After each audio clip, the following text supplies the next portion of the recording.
আচ্ছা শোন, সব কথা যাচ্ছে। এখন যদি তো 50,000 টাকা দেওয়া হয়, তুই কি সাবেক জীবনে যাবো? অবশ্যই হ্যাঁ, সাবেক জীবনে যেতে হবে। মানে সাবেক জীবনটা তোর কি ছিল কত? আমার সাবেক জীবন ছিল মুদিখানা আর হলো মেকারের পার্সের যাই জিনিস। আচ্ছা, এই যে মুদিখানা দোকান করছিস, সাবেক একটা জীবন ছিল, তা এই জীবনগুলো ছাড়ে তুই এই অবস্থাটা কেন?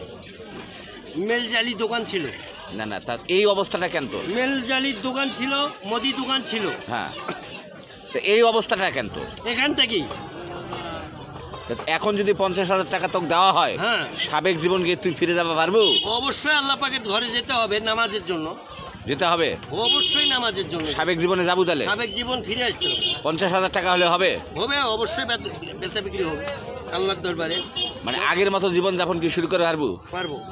মানে এগুলা পোশাক আশাক সব পরিবর্তন করে পারবো? পরিবর্তন করতে পারবো না, আমার যে ছবি আছে 8 কপি ছবি থাকবে। মানে এই ছবি এই পোশাকগুলো পরিবর্তন করে পারবো না? রামচন্দ্র, এই পাগল ভাষা আর কতদিন চলবো তুই? আমি রামচন্দ্রন যতদিন থাকবো ততদিন চলবো? হ্যাঁ, আমি রামচন্দ্রন যতদিন